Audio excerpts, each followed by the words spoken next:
सो यहाँ पे अब अगर आपको लास्ट क्लास याद हो तो मैंने आपसे कहा था polymorphism is basically same interface but different behaviour, लेकिन वो सिर्फ उस वक्त होता है जब आपके पास विजुअल फंक्शंस आते हैं, जब आपके पास क्या आते हैं विजुअल फंक्शंस आते हैं। और दूसरी इंपॉर्टेंट बात जो मैंने लास्ट में आपसे कही थी कि हम चाइल्ड क्लास के पॉइंटर को पेरेंट क्लास का ऑब्जेक्ट असाइन नहीं कर सकते। हम पेरेंट क्लास के पॉइंटर को चाइल्ड क्लास का ऑब्जेक्ट तो असाइन कर सकते हैं, लेकिन चाइल्ड क्लास के पॉइंटर को पेरेंट क्लास का ऑब्जेक्ट असाइन नहीं कर सकते। और the reason we saw quite detail. So यहाँ से स्टार्ट करते हैं। यहाँ पे ये कितने पॉइंटर्स हैं? 3। क्लासेस में तो कोई मसला नहीं है किसी को, कुछ सिंटैक्स एरर किसी को नजर आ रहा हो? क्या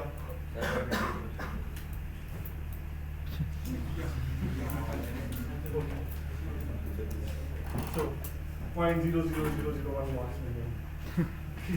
ओके, ए पॉइंट ये ए क्लास के 3 पॉइंटर है, बी क्लास के 3 पॉइंटर और सी क्लास के 3 पॉइंटर। उसके बाद मैंने ए का ऑब्जेक्ट बनाया, बी का ऑब्जेक्ट बनाया और सी का ऑब्जेक्ट। जब ए का ऑब्जेक्ट बनेगा तो किसका कंस्ट्रक्टर कॉल होगा? Default constructor. Default constructor call होगा और लिखा आएगा सी आउट ए 5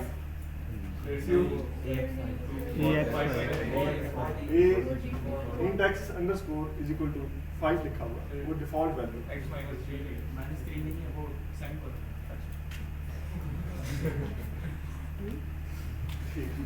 ओके, सो इसकी आउटपुट आएगी, बोले ax 5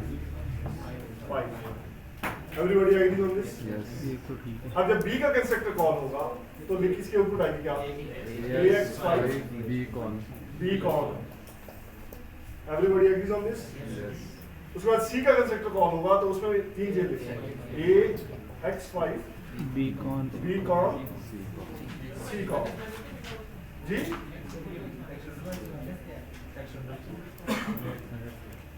x माइनस कुछ नहीं, अंडरस्कोर होगा, ठीक है,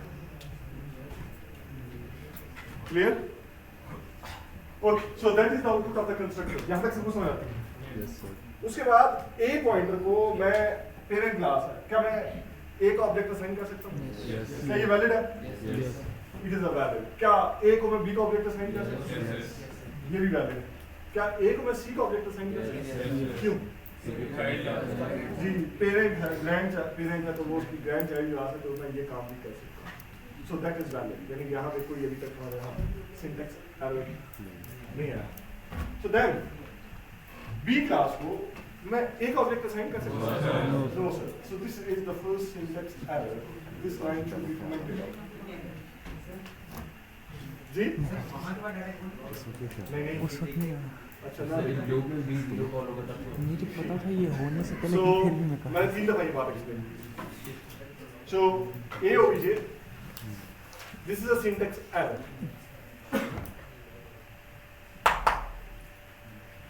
So then what I am assigning is B का object and it's a valid, बोले valid assignment, क्योंकि हम उसी क्लास को उसी क्लास के पॉइंटर में स्टोर करेंगे, उसी क्लास का ऑब्जेक्ट उसी क्लास के पॉइंटर के अंदर स्टोर करेंगे, and this is also a valid syntax everybody।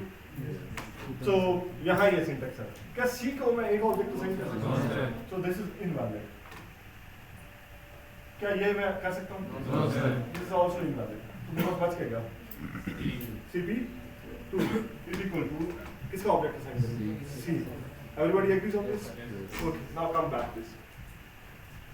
So जब I 0 होगा, ठीक है, पहले A को देख लेते, पहले किसके पॉइंटर को देखेंगे? A, फिर B को देखेंगे और फिर किसको देखेंगे? C को। So for the time being मैं इसको क्या कर रहा हूँ? कमेंट कर रहा हूँ। जब I 0 होगा तो A के अंदर किस चीज का ऑब्जेक्ट पड़ा होगा? A का। तो फन1 किसका कॉल होगा? A का। तो इसकी कॉरेस्पॉन्डिंग आउटपुट क्या आएगी?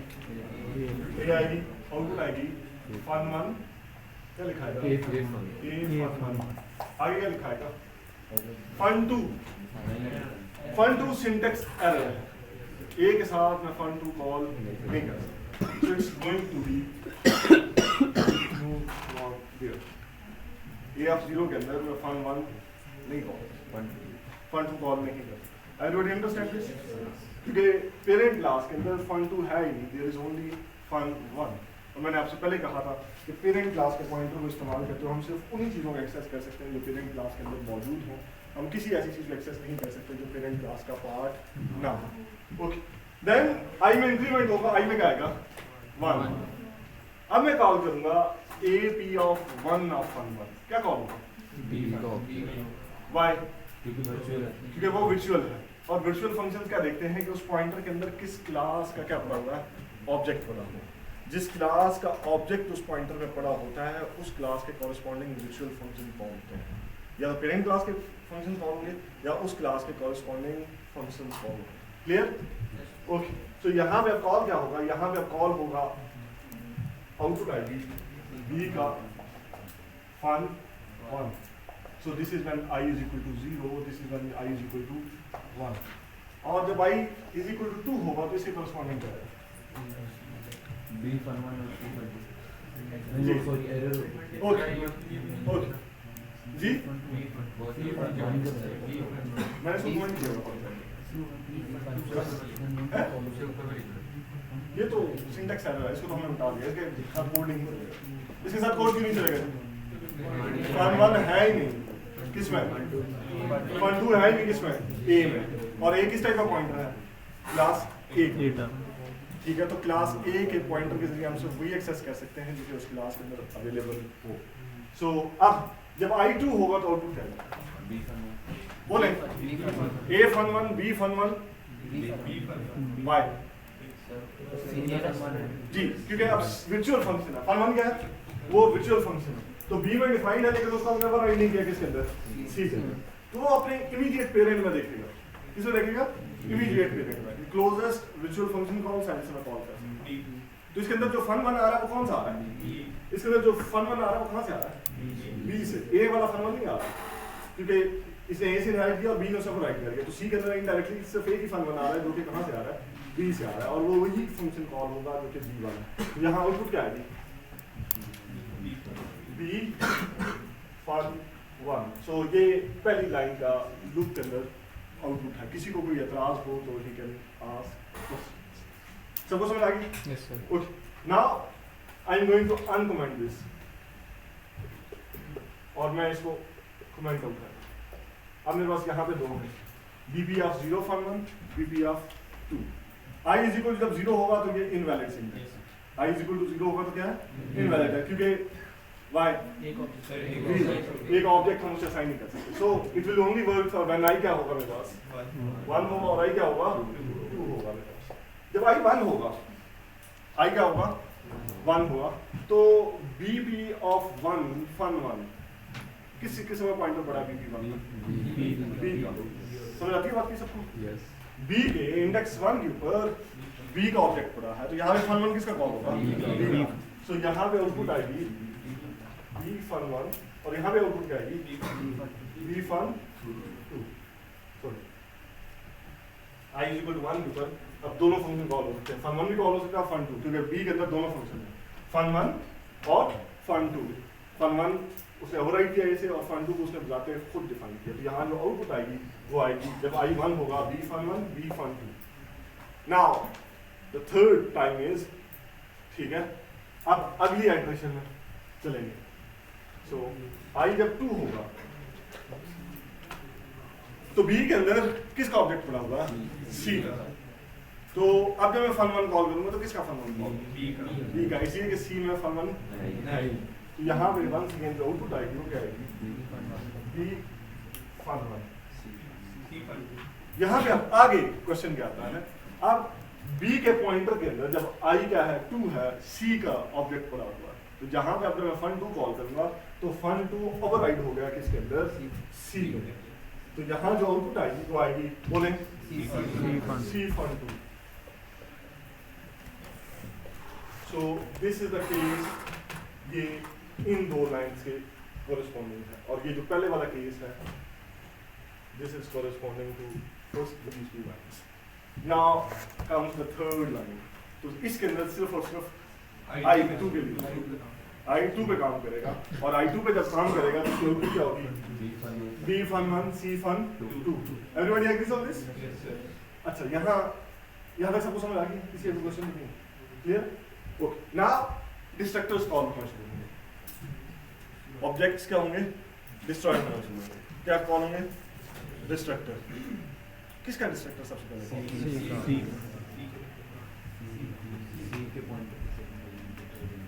जी बोले। सबसे पहले किसका डिस्ट्रक्टर कॉल होगा? फिर एक। सबसे पहले सी का कॉल होगा और वो किसका डिस्ट्रक्टर कॉल करेगा? सी का। तो सबसे पहले आएगा सी डी कॉल, ठीक है।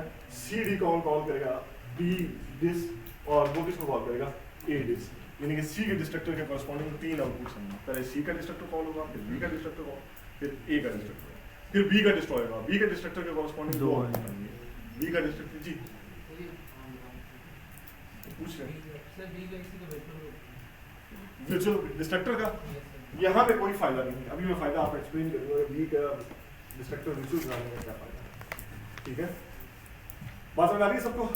ओके, सो मैं अभी आपको एक्सप्लेन करता हूँ। सो अभी यहाँ पे वर्चुअल लिखने का इट्स वाज जस्ट यानी क्योंकि मैंने डायनेमिक मेमोरी अलॉट नहीं की, मैं डिस्ट्रॉय नहीं करा बी के, मैं अभी आपको बताता हूँ कि इसका फायदा क्या है। सो उसके बाद कौन सा डिस्ट्रक्टर कॉल होगा? ए का। ए के डिस्ट्रक्टर के कॉरस्पॉन्डिंग सिर्फ एक आउटपुट आएगी। तो बेसिकली सी के डिस्ट्रक्टर के कॉरस्पॉन्डिंग आपके पास 3 आउटपुट्स आएंगे, बी के डिस्ट्रक्टर के कॉरस्पॉन्डिंग आपके पास 2 आउटपुट्स आएंगे और ए के डिस्ट्रक्टर के कॉरस्पॉन्डिंग आपके पास एक सिंगल आउटपुट आएगी। दैट्स हाउ इट वर्क्स, ठीक है। And that is going to be the output of this complete code. Everybody agrees on this? Okay, now let's move. ये जो मैंने वर्चुअल डिस्ट्रक्टर लिखा है इसका फायदा कब और किस में यूज करना ये मैं बता रहा हूँ जी, इसलिए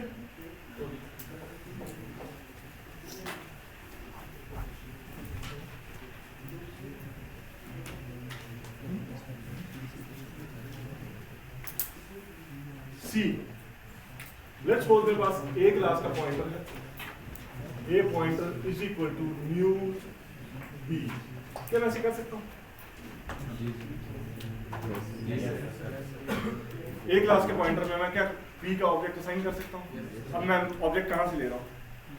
हीप से ले रहा हूँ। So now I M dynamically allocating the memory by taking it from the heap और मैं उसका एड्रेस किसमें स्टोर कर रहा हूँ? ए के पॉइंटर पे। सो अब जब मैं कॉल करूँगा ए पी fun1 का क्या आउटपुट आएगी? ए पी fun2 क्या आउटपुट आएगी? ये सिंटैक्स एरर है और यहाँ पे आउटपुट आएगी B fun1। Clear? Now if I go and delete AP, क्या होगा? फिर मैंने मेमोरी कहाँ से ली? हीप से। तो मुझे उसे वापस करने के लिए क्या इस्तेमाल करना पड़ेगा? डिलीट। अब क्या होगा? पॉइंटर किसका है? ए का। डिस्ट्रक्टर किसका कॉल होगा? जरा गौर से सुनिए। डिस्ट्रक्टर किसका कॉल होगा? ए का। ठीक है, हालांकि डिस्ट्रक्टर कॉल किसका होना चाहिए? लेकिन बी का कॉल नहीं होगा क्योंकि डिस्ट्रक्टर क्या नहीं है? बोले वर्चुअल नहीं। डिस्ट्रक्टर क्या नहीं है? वर्चुअल नहीं। सो फॉर एग्जांपल मैं यूं ही कर सकता हूँ, लेट्स सपोज मैं यूं ही कर सकता हूँ। लेट्स सपोज यहाँ मैं इसका एक डाटा नंबर बना देता हूँ, प्राइवेट int static p और मैं कर रहा हूँ p is equal to new int of 5। मैं कितने एलिमेंट्स के लिए मेमोरी अलॉट कर रहा हूँ? 5। किसके अंदर अलॉट कर रहा हूँ? b के कंस्ट्रक्टर के अंदर। अगर मैं ऑब्जेक्ट क्रिएट करूंगा तो ये 5 एलिमेंट्स के लिए क्या होगी? मेमोरी अलॉट होगी। तो इस मेमोरी को मुझे वापस कहाँ करना पड़ेगा? b के डिस्ट्रक्टर में, ठीक है। अब इसके डिस्ट्रक्टर के अंदर जब मैं लिखूंगा तो यहाँ मैं लिखूंगा डिलीट, क्या लिखूंगा? Delete p brackets. लेकिन अब अगर मैं डिस्ट्रक्टर को वर्चुअल नहीं बनाता तो हमेशा पेरेंट क्लास का ही डिस्ट्रक्टर क्या होगा? कॉल होगा। क्योंकि हम पॉइंटर कौन सा डिलीट करें? पेरेंट क्लास का पॉइंटर। हम पॉइंटर कौन सा डिलीट करें? पेरेंट क्लास का पॉइंटर डिलीट करें। तो अगर मैं पेरेंट क्लास के पॉइंटर को डिलीट कर रहा हूँ तो मेमोरी जिस डिस्ट्रक्टर में डीएलोकेट हो रही है वो कॉल नहीं होगा, बल्कि कौन सा डिस्ट्रक्टर कॉल होगा? जो कि पेरेंट क्लास का है। सो दैट्स व्हाई हमें जब वर्चुअल फंक्शंस लिखते हैं तो हमें डिस्ट्रक्टर्स को भी क्या बनाना पड़ता है? वर्चुअल। सो दैट जब हम डायनामिक मेमोरी अलॉट करें तो उसी चाइल्ड क्लास का डिस्ट्रक्टर कॉल हो जिस चाइल्ड क्लास का एड्रेस पड़ा है पेरेंट क्लास के पॉइंटर के अंदर। अगर ऐसा नहीं करेंगे तो हमेशा पेरेंट क्लास का डिस्ट्रक्टर कॉल होगा और वो कभी भी आपकी राइट वे से मेमोरी डीएलोकेट नहीं करेगा। ऑफ कोर्स अगर यहाँ मैं वर्चुअल लिख दूँ फिर क्या होगा? कंस्ट्रक्टर विजुअल नहीं हो सकते, हमेशा डिस्ट्रक्टर विजुअल होंगे। कंस्ट्रक्टर सिर्फ उसी, क्योंकि आप ऑब्जेक्ट हमेशा उसी क्लास का बनाएंगे, लेकिन वो स्टोर किस में कर दे सकते हैं? आप पेरेंट क्लास के पॉइंटर में स्टोर कर सकते हैं। सो आपके डिस्ट्रक्टर्स विजुअल हो सकते हैं, बट कंस्ट्रक्टर कहाँ भी विजुअल। सो यहाँ आप क्या होगा? Delete AP। अब कौन सा डिस्ट्रक्टर कॉल होगा? B का। और कॉल भी कौन सा होना चाहिए था? B का। अब B का कॉल होगा और वो इनडायरेक्टली किसको कॉल करेगा? A के डिस्ट्रक्टर को कॉल करेगा। That is the right way of using polymorphism. Polymorphism के अंदर अगर आपने फंक्शंस को विजुअल बनाया है तो इट इज अ मस्ट कि आप जो डिस्ट्रक्टर है उसे भी क्या बनाएं? विजुअल बनाएं, so that your memory deallocation should be a proper deallocation, कहीं लीकेज ना हो आपके प्रोग्राम में। जी, और भी सवाल समझ आ गई सबको? जी, एक ऑब्जेक्ट नहीं बना, पॉइंटर बना, ठीक है। जब मैं डिलीट ए का पॉइंटर करूंगा तो वो डिस्ट्रक्टर किसका कॉल होगा? बी का ऑब्जेक्ट बनाया, बी का डिस्ट्रक्टर कॉल नहीं होना चाहिए। क्यों? पॉइंटर किसका स्टोर है? पॉइंटर किसका है? ए का। लेट्स सपोज मैं इस फंक्शन को विजुअल नहीं बनाता,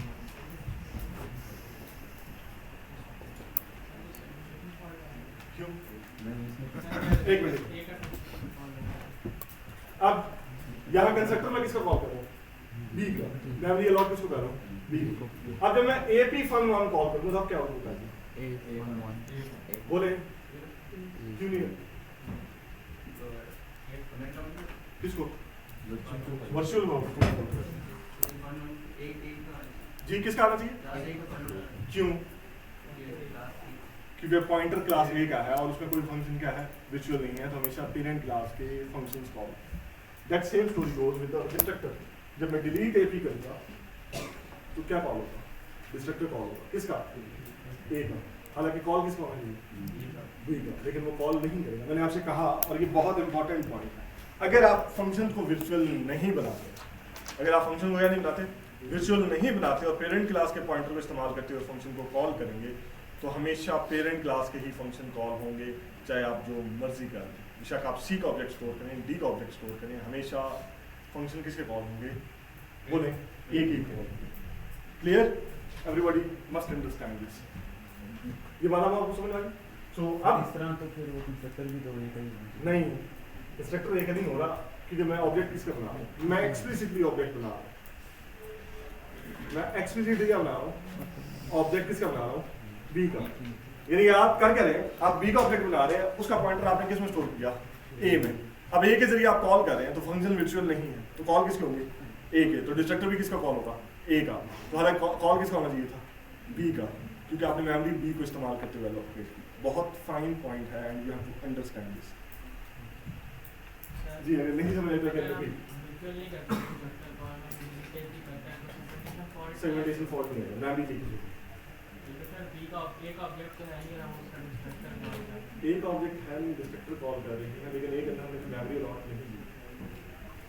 सेगमेंटेशन फॉल्ट तब आता है जब हम मेमोरी अलॉट की होती तो तब हम कोई मेमोरी अलॉट की वो फंक्शन कॉल करेगा और डिस्प्ले करेगा। जी, ऑब्जेक्ट है कि सभी लेते हैं तो पैकेट नहीं, ये कंस्ट्रक्टर कॉल होगा। ठीक है, अपना भी लिखे तो अपना भी लिखे तो सर अगर हमने ज़्यादा लिखी B की 4 ऑब्जेक्ट लिखा है तो उसके ब्रैकेट हो जाएगा। जी, स्क्वायर ब्रैकेट 4 B4 लिखेंगे, लेकिन फिर यहाँ आपके पास अरे आप पॉइंटर्स होने चाहिए। ओह सॉरी, B4 हो जाएगा, आपके पास सब 4 ऑब्जेक्ट्स बनेंगे। जी, जी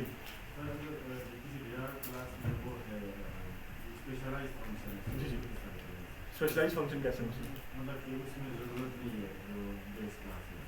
अगर बेस क्लास में ज़रूरत नहीं और चाइल्ड क्लास में लिखना है स्पेशलाइज फंक्शन, मैं उसी तरफ अभी आता हूँ। That's a very important topic to cover. जी, क्वेश्चन? सर B का डिस्ट्रक्टर तो नाम है जी, हायरार्की में डिलीट होती जा रही है, हायरार्की में, लेकिन आप डिस्ट्रक्टर कॉल किसका करें? A का। तो A के ऊपर हायरार्की क्या है? आपने कहाँ से स्टार्ट करना है? B से। जरा गौर से सुनिए, इस बात को जरा समझने की कोशिश करें। देखिए, आपने इनहेरिट किया A से किसको? B को। इसके अंदर आपके पास फंक्शन था fun1, जिसको आपने विजुअल नहीं बनाया, आपने विजुअल नहीं बनाया, और इसके अंदर आपके पास fun2 लिखा। अब अगर मैं फंक्शन में विजुअल नहीं बनाता और B का पॉइंटर इसको मैं असाइन कर सकता, दैट्स व्हाट पॉलीमॉर्फिज्म इज। जब मैं इसका ऑब्जेक्ट ए के पॉइंटर को असाइन करूंगा और fun1 कॉल करूंगा तो हमेशा fun1 किसका कॉल होगा, ए का, जब तक मैं उसे क्या नहीं बनाता, वर्चुअल नहीं बनाता। जैसे ही मैंने वर्चुअल बनाया तो किसका fun1 कॉल होना शुरू होगा, बी का। लेकिन अगर मैं डिस्ट्रक्टर को वर्चुअल नहीं बनाता तो जब ऑब्जेक्ट डिस्ट्रॉय होगा, जब पॉइंटर डिस्ट्रॉय होगा तो किस टाइप का पॉइंटर है, ए का, तो वो किसका फंक्शन कॉल करेगा, सॉरी ए का डिस्ट्रक्टर कॉल करेगा। किसका डिस्ट्रक्टर कॉल करेगा, ए का, क्योंकि वो वर्चुअल नहीं। ठीक है, अगर आपने याद रखें, this is the simple rule. Simple rule is this is it, if you want to call any child class function using parent class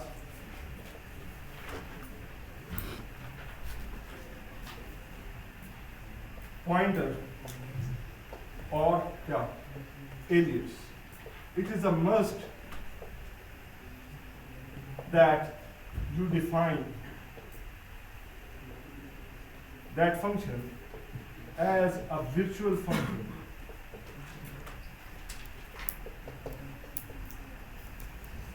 in where, in parent class। अगर आप ये नहीं करेंगे तो हमेशा पेरेंट क्लास का ही फंक्शन कॉल होगा, बेशक आप जो मर्जी चाइल्ड क्लास का।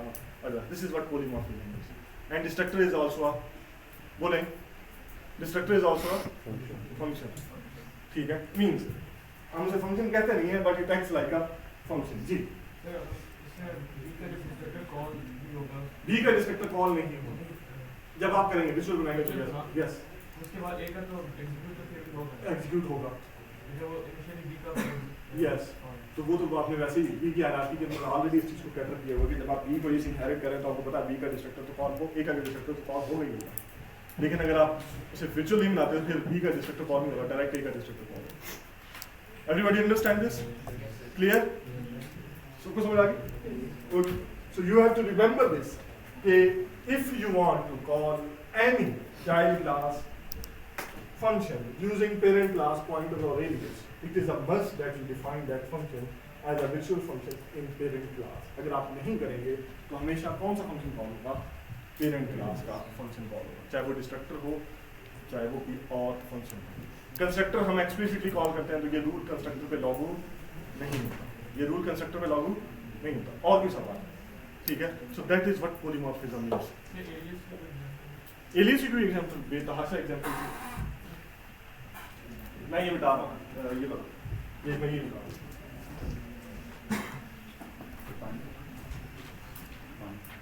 बस।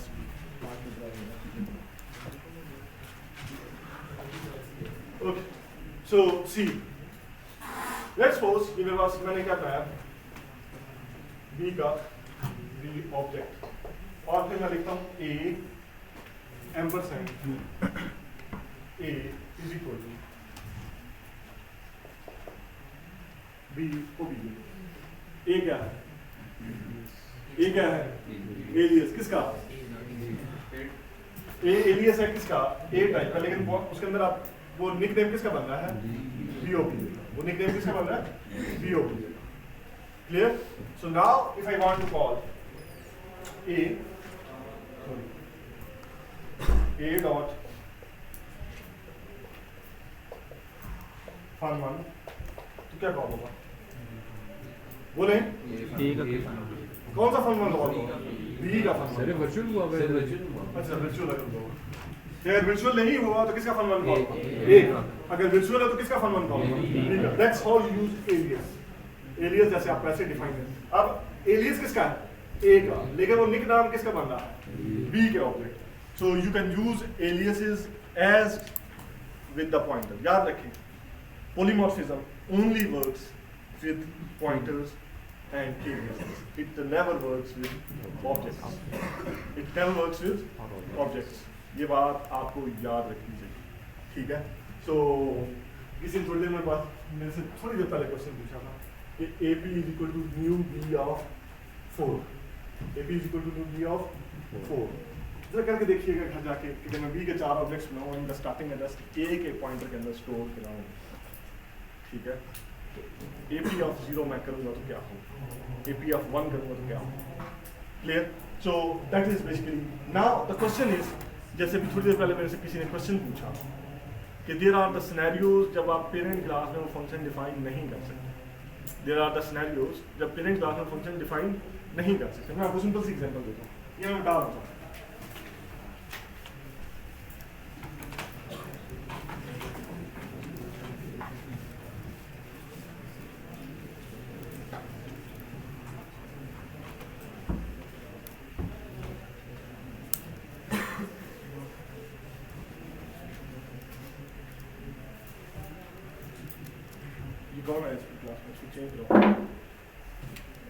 Okay, so let's suppose now see what happens.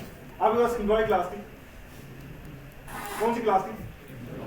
Employ, ठीक है, क्लियर? बात समझ आती है सबको? और इस क्लास में आपको सैलरी का फंक्शन लिखना पड़ेगा। आप क्या लिखेंगे? Float salary. अब सैलरी की डिफाइन कैसे करेंगे? इस एम्प्लॉय की सैलरी क्या होगी? Yes, $80,000, right. आप ही देख रहे जाग रहे हो।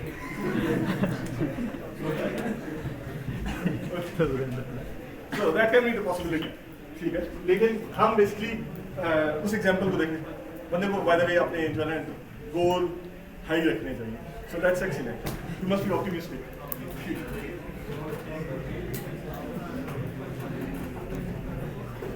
Okay, so ये क्लास एम्प्लॉय की सैलरी का फंक्शन। अब हमें नहीं पता एम्प्लॉय किस टाइप का है, मंथली, वीकली ले रहा है, डेली ले रहा है, ईयरली ले रहा है। वो सारी की सारी इंफॉर्मेशन इसकी डिराइव्ड क्लासेस का है। लेकिन सैलरी हर एम्प्लॉय लेता है। अब अगर मैं एम्प्लॉय क्लास का पॉइंटर बनाना चाह रहा हूँ, मेरी बात बहुत से सुनिएगा, अगर मैं सैलरी क्लास का पॉइंटर बनाना चाह रहा हूँ एम्प्लॉय क्लास का, तो इसके लिए मस्ट है कि अगर मैं सैलरी कॉल करूँ ऑर्डरली एम्प्लॉय का यूजिंग बेस क्लास या एम्प्लॉय क्लास पॉइंटर, तो किसका सैलरी कॉल होना चाहिए? चाइल्ड क्लास का। लेकिन वो उसी वक्त कॉल होगा जब सैलरी का फंक्शन होगा किसी अंदर पेरेंट क्लास में। अब पेरेंट क्लास के फंक्शन के अंदर मैं इस फंक्शन को डिफाइन नहीं कर सकता।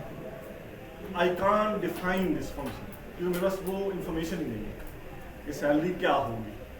इसकी एक और एग्जांपल लें। लेट्स सपोज मेरे पास शेप, आप ड्राइंग करते हैं ना, तो मेरे पास एक सुपर क्लास होगी शेप।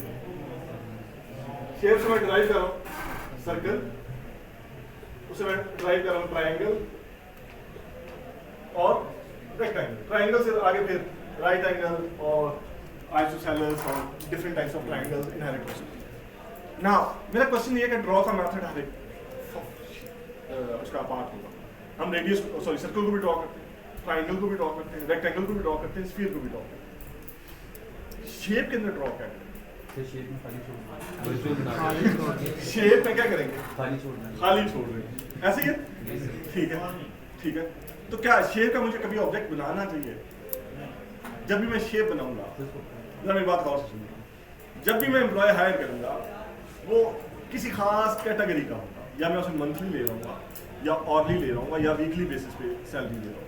जब भी मैं शेप बनाऊंगा, शेप रेक्टेंगल होगी, सर्कल होगी, शेप मैं कह रहा हूँ ड्रॉ शेप, क्या ड्रॉ करोगे? बोलो, बोले? ठीक है, मैं आपसे कहता हूँ कैलकुलेट CGPA ऑफ स्टूडेंट। कौन सा स्टूडेंट? समझ आती बात की सबको? सो ये एब्स्ट्रैक्ट क्लासेस कहलाती हैं। इनको क्या कहते हैं? एब्स्ट्रैक्ट, यानी कि they are necessary for defining the overall interface of our system. ठीक है, but they have the missing functionality in them. They have the missing functionality in them. So if a class has a missing functionality, जैसे salary के अंदर हम salary को define नहीं कर सकते। शेप है, शेप के अंदर हम ड्रॉ नहीं कर सकते। स्टूडेंट क्लास के अंदर हम कैलकुलेट CGPA का फंक्शन डिफाइन नहीं कर सकते। एक तरीका तो ये है कि हम खाली छोड़ दें, लेकिन जरा इसका उल्टा देखिए, अगर हमने खाली छोड़ दिया तो इसका मतलब कल आप शेप का ऑब्जेक्ट बना सकेंगे। शेप का क्या बना सकेंगे? ऑब्जेक्ट। और ऑब्जेक्ट बना सकेंगे तो आपका दिल चाहेगा कि मैं शेप को क्या करूँ? ड्रॉ भी करूँ। जब ड्रॉ करेंगे तो क्या होगा? कुछ भी नहीं आएगा। क्या आप ऐसा चाहेंगे? जी जी, क्रेडिट कार्ड नहीं है वो? जी जी बिल्कुल सही कह रहे हैं। आपके पास कार्ड्स होंगे, तो फॉर एग्जांपल आपके पास बैंकिंग कार्ड है, तो बैंकिंग कार्ड में विड्रॉ अमाउंट का, तो विड्रॉ अमाउंट का फंक्शन आप क्या लिखेंगे? कार्ड कौन सा है, डेबिट कार्ड है या क्रेडिट कार्ड है? जब तक आपको जनरलाइज नहीं करेंगे, सॉरी स्पेसिफाई नहीं करेंगे, तो आप उसमें से वो अमाउंट नहीं विड्रॉ कर सकते। लेकिन वो फंक्शनैलिटी हमारी ओवरऑल इंटरफेस के लिए क्या है, ज़रूरी है। तो उसको हम कैसे डील करते हैं, विल सी नेक्स्ट क्लास। उसके लिए हम एक खास विर्चुअल फंक्शन लिखते हैं जिसे हम कहते हैं प्योर विर्चुअल फंक्शन। और प्योर विर्चुअल फंक्शन की डेफिनेशन नहीं है, उसका सिर्फ और सिर्फ प्रोटोटाइप। और अगर किसी क्लास में प्योर विर्चुअल फंक्शन लिख दें तो उस क्लास का ऑब्जेक्ट नहीं बन सकता। आप कर सकते हैं, दैट्स वन वे ऑफ